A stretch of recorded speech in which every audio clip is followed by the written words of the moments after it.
예수께서 그 어린 아이들을 불러 가까이 하시고 이르시되 어린 아이들이 내게 오는 것을 용납하고 금하지 말라. 하나님의 나라가 이런 자의 것이니라. 내가 진실로 너희에게 이르노니 누구든지 하나님의 나라를 어린아이와 같이 받아들이지 않는 자는 결단코 거기 들어가지 못하리라 하시니라. 아멘. 오늘은 어린이주일입니다. 우리 미라클 유초등부 친구들이 함께 찬양했는데요. 우리에게 선물로 주신 다음 세대 가운데 특히나 아직은 많이 미숙할 수도 있지만 그 어린 친구들이지만 하나님이 아이들을 많이 사랑하신다고 믿습니다. 그래서 주님이 주신 아이들을 주님의 마음으로 사랑으로 함께 돌볼 수 있는 우리 풍성한 교회가 되기를 축복합니다. 아이들을 돌본다는 것은 무엇이냐면 이 아이들의 인격을 무시하는 것이 아닙니다.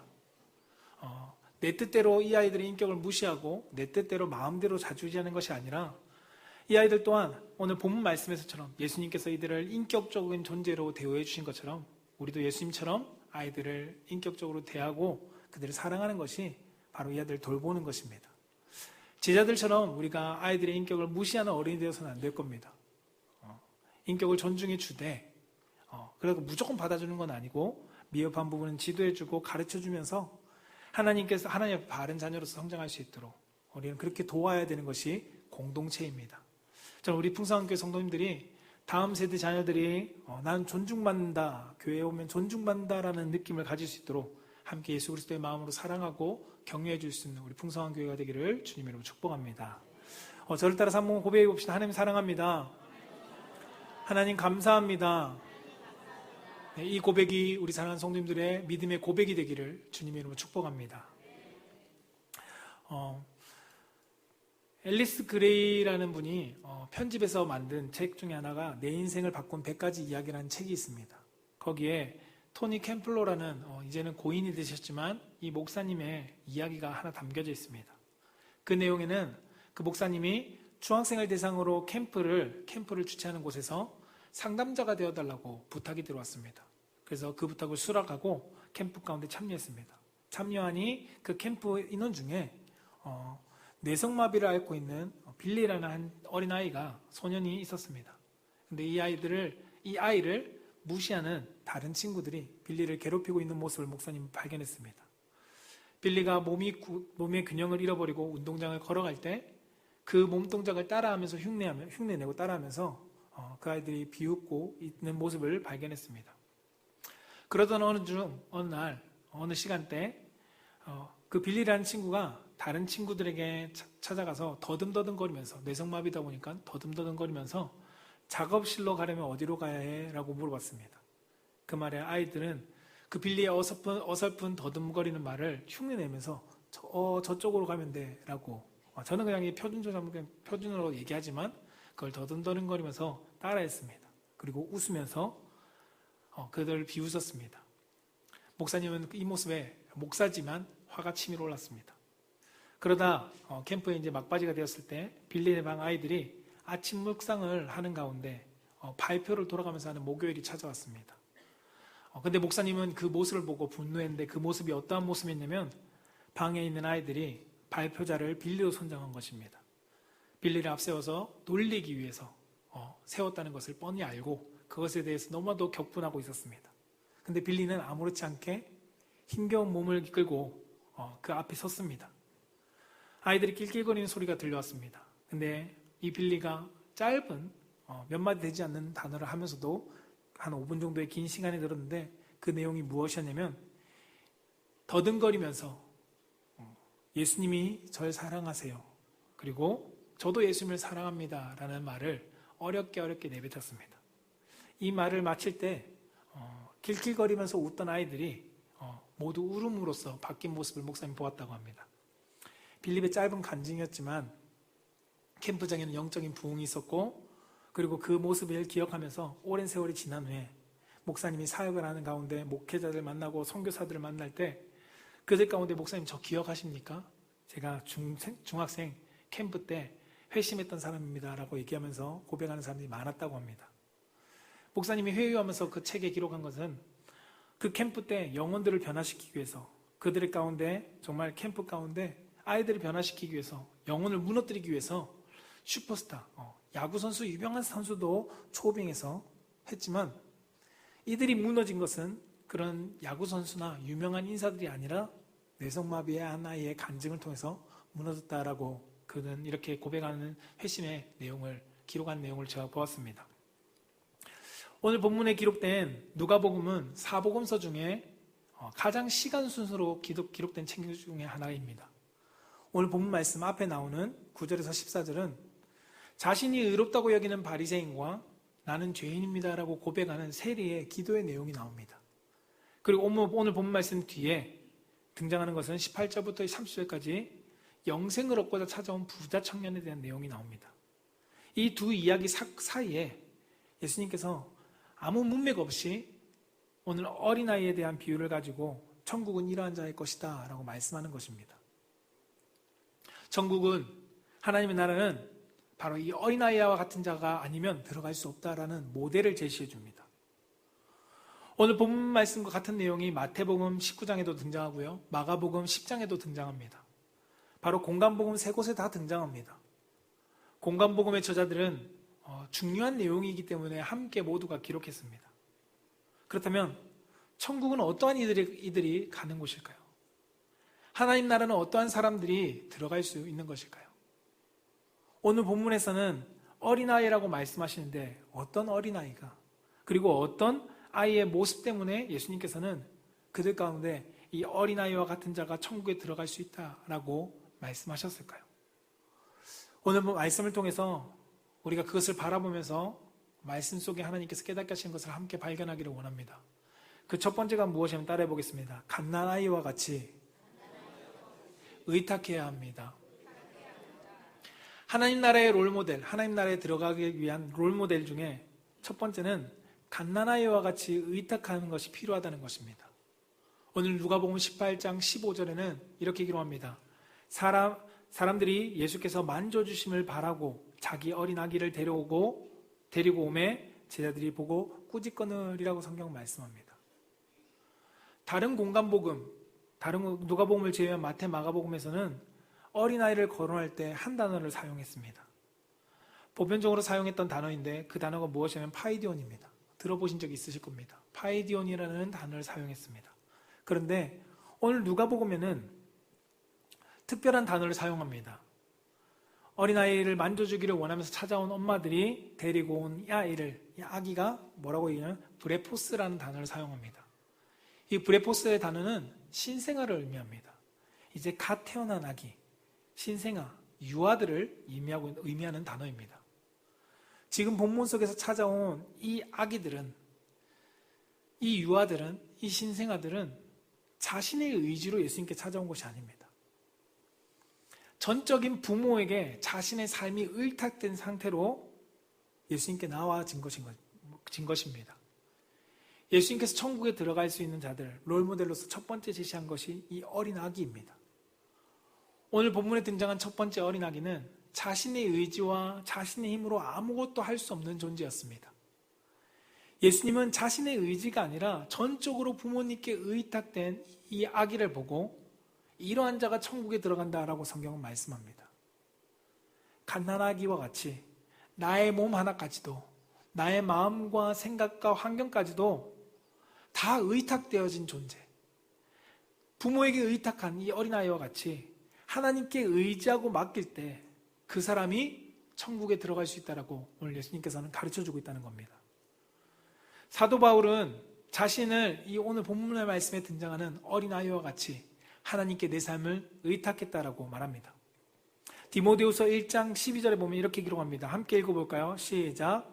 이로 말미암아 내가 또 이 고난을 받되 부끄러워하지 아니함은 내가 믿는 자를 내가 알고 또한 내가 의탁한 것을 그날까지 그가 능히 지키실 줄을 확신함이라. 아멘. 내가 믿는 이를, 내가 믿는 하나님을 내가 알고 있다. 그리고 내가 의탁했다. 그분께 의탁했다라고 말합니다. 바울이 못해서 그랬을까요? 바울이 능력이 대단한 사람입니다. 그러나 바울은 능력이 없어서가 아니라 주님을 믿기 때문에 자신의 모든 것을 의탁했습니다. 생명까지도 그는 의탁했습니다. 바울은 믿는 일을 바르게 알았습니다. 예수 그리스도를 너무나도 바르게 알고 있었습니다. 그 바르게 알고 있었기 때문에 그 예수님께 믿음으로 의탁했습니다. 성경의 대표적인 인물, 우리가 믿음의 사람 하면 떠오르는 사람이 다윗이 있습니다.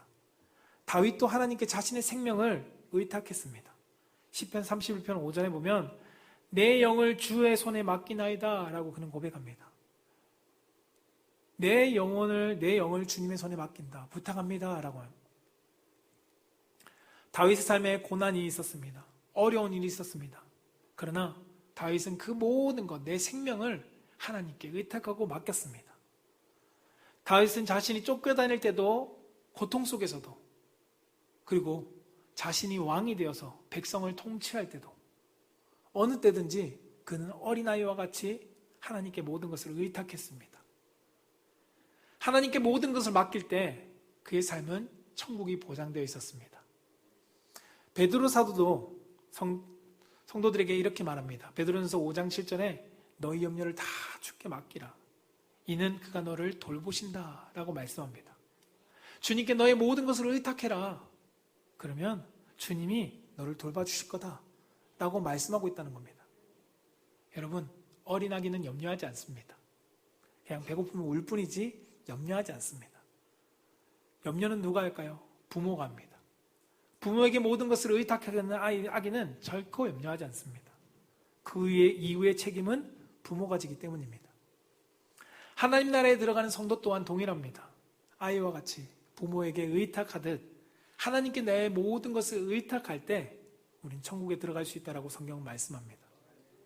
천국을 누리는 삶을 의탁한 자들이 누리게 될 것입니다. 사랑하는 성도 여러분, 여러분 천국을 향해서 어떻게 하고 계십니까? 여러분 지금 이 땅에서 하나님 나라를 누리고 계십니까? 로마서 14장 17절은 이렇게 기록합니다. 하나님 나라를 먹고 마시는 것이 아니요 오직 성령 안에서 의와 평강과 희락이다 라고 성경은 말씀합니다. 먹고 마시는 것을 고민하지 않습니다. 하나님 나라는 성령 안에서 누려지는 것입니다. 성령께 내 삶의 모든 것을 의탁하고 맡길 때 그 안에서 의와 평강과 희락을 누릴 수 있다라고 성경은 우리 가운데 분명히 말씀합니다. 하나님 안에서 누려지는 평강, 그것은 하나님 앞에 맡겼을 때입니다. 하나님께 의탁했을 때 누리게 됩니다. 우린 천국을 누리기 위해서 우리에게 요구하는 것은 무엇일까요? 하나님의 의를 구해야 됩니다. 하나님께 온전히 맡겨야 됩니다. 내 생각이 아니라 하나님께 맡겨진 삶을 살아야 된다는 것입니다. 그때 나의 모든 것을 의탁할 때 그리스도가 주인된 삶을 살아가게 될 것입니다. 내 의지가 아니라 이제는 그리스도로 살아가는 삶이 되어질 것입니다. 이 삶이 하나님 나라를 누리는 사람의 롤 모델입니다. 저는 우리 사랑하는 성도님들이 어린아이와 같처럼 하나님께 모든 것을 의탁할 수 있기를 축복합니다. 내 안에 주님이 원하시는 그 뜻대로 우리가 맡기면서 나아갑시다. 그리고 맡기고 주님의 말씀대로 살아가면서 하나님의 나라를 누리는 우리 귀한 믿음의 성도님 되시기를 주님의 이름으로 축복합니다. 두 번째는 무엇이냐면 따라해 봅시다. 아이와 같이 나아가야 합니다. 네, 아이와 같이 나아가는 것. 이것이 하나님 나라에 들어가는 사람의 롤모델입니다. 오늘 누가복음 18장 16절은 이렇게 기록합니다. 예수께서 그 어린아이들을 불러 가까이 하시고 이르시되 어린아이들이 내게 오는 것을 용납하고 금하지 말라. 하나님의 나라는 이런 자들의 것이다 라고 말씀합니다. 예수님께서 부르셨을 때 아이들의 반응은 무엇이었나요? 그냥 예수님께 나아갔습니다. 하나님의 롤모델이 되는 사람들은 부르심에 그저 주님 앞에 나아갔습니다. 부르실 때 주님께 나아갔을 때 그 사람들이 천국을 누렸습니다. 다만 아이들이 예수님께 가지 못했던 이유는 제자들이 오지 못하게 금했기 때문에 예수님께 가지 못했을 뿐입니다. 예수님께 가는 것을 망설였던 이유는 예수님께 가지 못하도록 막는 제자들이 있었기 때문에 망설였던 것입니다. 근데 예수님이 부르시니까 이 아이들은 망설이지 않습니다. 그리고 주님께 나아갑니다. 마가복음에서는 예수님께서 어린아이들을 안았다라고 표현합니다. 아이들이 예수님이 부르신 가운데 나아갔을 때 예수님은 그들을 붙들고 안아주셨습니다.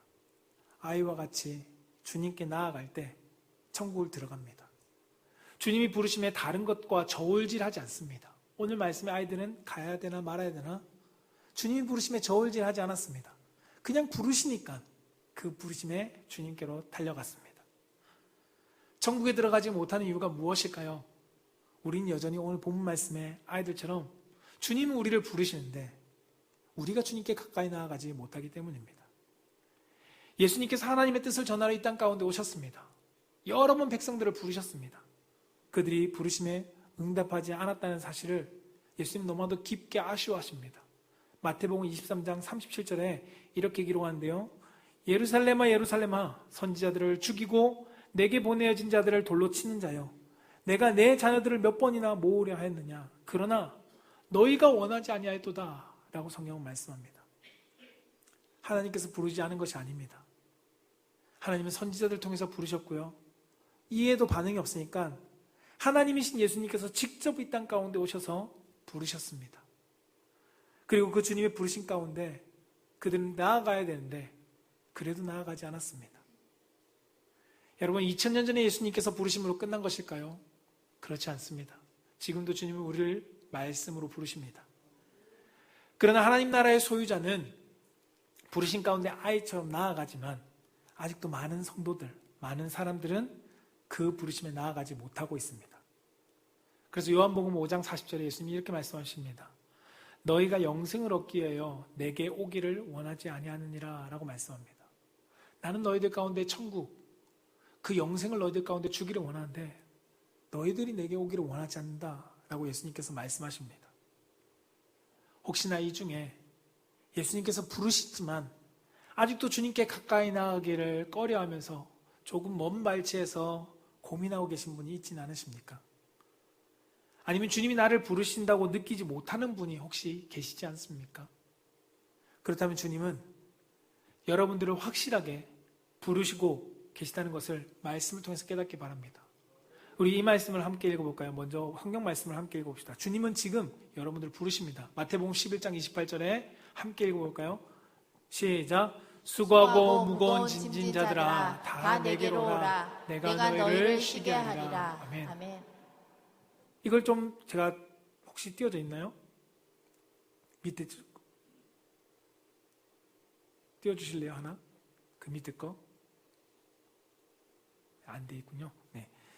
수고하고 무거운 짐진 자들아 다 내게로 오라를 바꿔서 수고하고 무거운 짐진 자들아 수고하고 무거운 짐진 영빈아 자신의 이름을 넣어서 우리 한번 해봅시다. 시작. 수고하고 무거운 짐을 진 영빈아 내게로 오라. 내가 너를 쉬게 하리라. 아멘. 주님은 우리를 이렇게 부르신다는 겁니다. 나를 부르고 계십니다. 주님은 오늘 말씀 속에 어린아이를 부르신 것처럼 우리를 부르십니다. 사랑하는 성도 여러분, 그분께 나아가기만 하면 됩니다. 부르셨을 때 어린아이들이 망설이지 않고 나아간 것처럼 예수님께서 어린아이를 안아주실 때 그 품에 안김으로써 평안을 누린 것처럼 예수님이 어린아이들을 부르셨을 때 그들이 주님 앞에 나아가 축복을 받은 것처럼 예수님은 지금 우리를 부르십니다. 그리고 우리는 그 부르심에 나아가면 주님의 품 안에서 평강을 누릴 수 있습니다. 예수님의 부르심에 나아가서 우리는 위로를 받고 눈물을 그분의 품 안에서 흘려도 됩니다. 예수님의 부르심 가운데 나아가 우리가 함께 기뻐할 수 있음을 성경 우리 가운데 알려주고 있습니다. 여러분, 예수님의 부르심에 나아가서 쉼을 얻으십시오. 여러분을 주님이 지금도 부르고 계십니다. 그 부르심에 나아가서 그 부르심이 때로는 기도의 자리, 그 부르심이 어떤 분에게는 예배의 자리, 그 부르심이 어떤 분에게는 골방의 자리, 어떤 분에게는 부르심이 성도와의 교제의 자리, 그리고 부르심이 어떤 분에게는 나눔의 자리, 어떤 분에게는 주님이 계신 부르심이 저기 힘든 고난 속에 혼자 나 혼자 외로워 있는 그 자리. 중요한 건 그 자리에서 주님이 나를 부르신다는 겁니다. 우리가 그 부르심에 나아갈 때 우리가 하나님의 나라에 천국을 누리는 성도가 될 것입니다. 저는 우리 사랑하는 성도님들이 이 하나님의 나라에 어린아이와 같이 들어가서 천국을 누리는 귀한 믿음의 성도가 되기를 주님의 이름으로 축복합니다. 세 번째 하나님 나라의 모델은 따라해 봅시다. 아이와 같이 받아들여야 합니다. 네, 아이와 같이 받아들이는 겁니다. 오늘 누가복음 18장 17절에 이렇게 기록합니다. 우리 함께 읽어볼까요? 시작. 내가 진실로 너희에게 이르노니 누구든지 하나님 나라를 어린아이와 같이 받아들이지 않는 자는 결탄코 거기 들어가지 못하리라 하시니라. 아멘. 아까 앞서 말씀드린 것처럼 첫 번째 15절에 기록된 어린 아기는 브레포스라는 갓난아기를 이야기했습니다. 근데 이 17절에 말씀하고 있는 어린아이는 파이디온이라는 정확하게는 7세 이하의 유아들을 이야기합니다. 이 유아들과 같이 받아들이는 자가 하나님 나라에 들어간다라고 말씀해 주십니다. 왜 성경을 이렇게 구별했을까요? 미취학 아동이 받아들이는 것은 그들은 내가 높은 자리에 있는 것처럼 받아들이지 않습니다. 낮은 자로서 그는 모든 것들을 스폰지처럼 받아들입니다. 특히 이 당시에 5세부터 토라를 배우기 시작했습니다. 그리고 본격적으로 종교적인 교육을 받았던 시기가 6세와 7세입니다. 이때 어린아이들이 모든 것을 받아들이고 수용하는 시기였습니다. 아직 아이들은 자신의 생각과 신념이 생겨 있지 않습니다. 6, 7세 아이들은 자신의 신념과 자신의 생각들이 확고해되어 있지 않다는 겁니다. 무조건 수용합니다. 무조건 받아들입니다. 이것이 아주 어린 아이들의 기초적인 단계입니다. 이 시기에는 의심하지도 않습니다. 수용합니다. 진짜 있는 것처럼. 귀신이 있다면 귀신이 믿고 산타가 있다면 산타가 믿는, 그것이 먹히는 때가 이 어린아이까지입니다. 이처럼 하나님 나라의 복음에 있어서도 어린아이와 같이 수용하고 받아들이지 않고는 결단코 들어갈 수 없다는 겁니다. 지식이 많으면 많은 지식을 가지고 우리는 무엇을 할까요? 생각합니다. 그럼 이 많은 생각은 우리는 무엇을 만들까요? 우리가 비판적인 시각을 가지고 의심을 생산해냅니다. 그리고 이 의심은 복음을 순수하게 받아들이지 못하도록 우리를 방해합니다.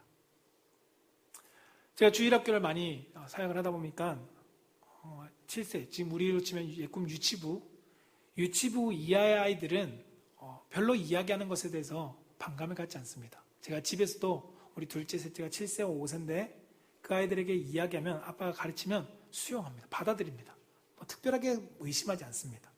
그런데 초등학교 이상부터 자라기 시작하면서 자기들이 배운 것들을 가지고 판단하고 논쟁하기 시작합니다. 이건 나는 이렇게 배웠는데 이건 이거 아닌 것 같아요 라고 논쟁합니다. 저희 집에도 11살의 첫째는 이것을 가지고 자기네 생각을, 의사를 표현하고 서로 논쟁하기도 합니다. 어쩌면 이 시기에 적절한 성장의 발달입니다.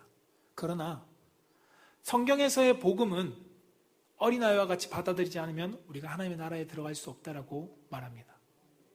요한복음 1장 12절은 이렇게 말합니다. 함께 읽어볼까요? 시작. 영접하는 자, 곧 그 이름을 믿는 자들에게는 하나님의 자녀가 되는 권세를 주셨으니. 아멘. 영접하는 자, 믿음으로 받아들이지 않고는 하나님의 나라에 들어갈 수 없다는 겁니다. 하나님의 자녀가 될 수 없다는 것입니다. 이는 하나님의 말씀을 여러분 이해해서 받아들이는 것이 아닙니다. 그것은 마치 하나님의 말씀이기 때문에 받아들이는 겁니다. 이걸 다른 표현을 하면 아이가 부모의 말을 다 이해해서 받아들이는 것이 아닙니다. 이해 못해도 누구의 말이기 때문에, 부모의 말이기 때문에 받아들이는 것과 동일합니다. 이 어린아이의 모습처럼 예수님은 우리 보고 받아들이라고 말씀합니다. 하나님의 지식을, 하나님의 세계를 우리의 생각의 기준을 가지고 우리는 이해할 수 없습니다. 부모가 이야기하는 세상을, 어린아이의 세상을 가지고, 세계관을 가지고 이해할 수 없는 것처럼 우리는 하나님의 세상을, 우리의 세계를 가지고 이해할 수 없습니다. 그저 어린아이가 부모가 이렇다고 하니까 믿는 것처럼 하나님의 말씀을 하나님의 말씀이기 때문에 우리가 믿고 받아들이라고 성경은 말씀합니다. 여러분, 믿음은 이해의 수준을 말하는 것이 아닙니다. 믿음은 그 존재를 믿는 것이 믿음입니다. 데살로니가전서 2장 13절은 이렇게 기록합니다. 함께 읽어볼까요? 시작. 우리가 하나님께 끊임없이 감사하는 것은 우리가 우리에게 전한 하나님의 말씀을 받을 때에 사람의 말로 받지 아니하고 하나님의 말씀으로 받았다는 것이라. 아멘. 네. 우리가 하나님의 끊임없이 감사하는 것. 사도 바울이 데살로니가 성도들 가운데 감사하는 이유는 뭐라고요? 하나님의 말씀을 받을 때 사람의 말로 받지 않았다는 겁니다.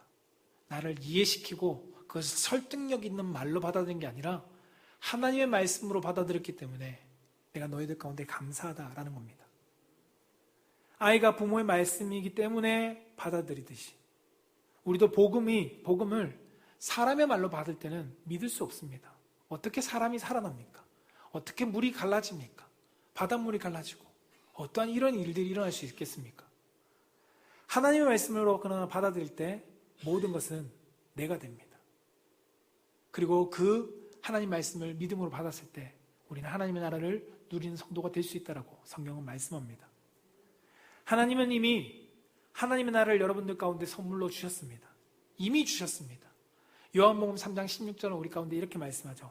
하나님이 세상을 이처럼 사랑하사 독생자를 주셨으니 이는 그를 믿는 자마다 멸망하지 않고 영생을 얻게 하려 함이다 라고 말씀합니다. 이미 주신 것을 믿는 자가 누리는 것입니다. 독생자로 통해서 우리에게 영원한 생명을 이미 주셨습니다. 하나님의 나라를 이미 우리 가운데 주셨다는 것입니다.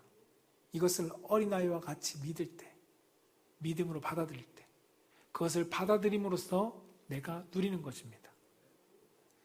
여러분, 예수님은 어린아이와 같이 하나님이 이미 주신 것을 받아들이지 못하면 바로 뒤에 나오는 부자 청년처럼 하나님 나라에 들어갈 수 없다라고 성경 말씀을 통해서 보여주십니다. 여러분, 오해하지 마시기 바랍니다. 덮어두고 맹목적으로 믿으라는 것은 아닙니다. 이것에 대해서는 다음에 이야기하겠지만 저는 우리 사랑하는 성도님들이 여기서 전하는 저의 설교가 아니면 여러분들이 읽게 되는 성경 말씀이 사람의 말, 성경을 기록한 기록자의 사람의 말이 아니라 하나님의 말씀으로 받아들이길 축복합니다. 그래서 이해돼서 믿는 것이 아니라 내가 그것을 하나님의 말씀이기 때문에 믿음으로 받아들여 그 하나님의 나라를 누리며 살아가는 우리 귀한 믿음의 성도님 되시기를 축복합니다. 하나님의 말씀을 어린아이와 같이 내가 받음으로 말씀 안에서 여러분 하나님의 나라를 누릴 수 있습니다. 그 말씀을 받을 때 하나님의 말씀이기 때문에 받을 때 우리 옛날에 사극에 보면 왕의 말이라고 어명으로 받아들일 때 전하는 사람은 다른 사람이지만 그러나 그 서신을 전하는 사람을 바라보는 것이 아니라 그 어명을 받아들이는 것처럼 우리가 하나님의 말씀으로 내가 그것을 받아들일 때 그 말씀이 내 삶 가운데 능력으로 나타나고 천국이 내 삶 가운데 경험되어질 것입니다. 저는 그것을 누리는 우리 귀한 믿음의 성도님 되시기를 주님의 이름으로 축복합니다. 말씀을 정리하겠습니다. 예수님은 이 천국의 복음을 전하기 위해서 이 땅 가운데 오셨습니다. 그리고 가장 좋은 롤 모델로 오늘 어린아이를 보여주시면서 이 어린아이와 같이 받아들이지 않고는 하나님 나라에 들어갈 수 없다라고 말씀해 주셨습니다. 여러분, 어린아이에게서 보여지는 것은 내 생각이 아니었습니다. 내 기준과 내 가치관이 아니었습니다. 특히나 갓난아이를 생각해 보십시오. 모든 것을 부모님께 의탁하고 주님께 나왔습니다. 그리고 주님의 부르심에 아이와 같이 주님께 나아오기를 원하고 계십니다. 그곳이 어디든 주님이 부르셨다면 주님과 가까이 하려고 여러분 하십시오. 그래서 어린아이와 같이 주님의 말씀을 받아서 그 말씀이 이루는 놀라운 은혜, 그리고 내 삶 속에 역사하는 하나님의 나라, 그 하나님의 나라로 인해서 내가 누리는 기쁨과 평강과 은혜를 마음껏 누리는 우리 귀한 믿음의 성도님 되시기를 주님의 이름으로 축복합니다.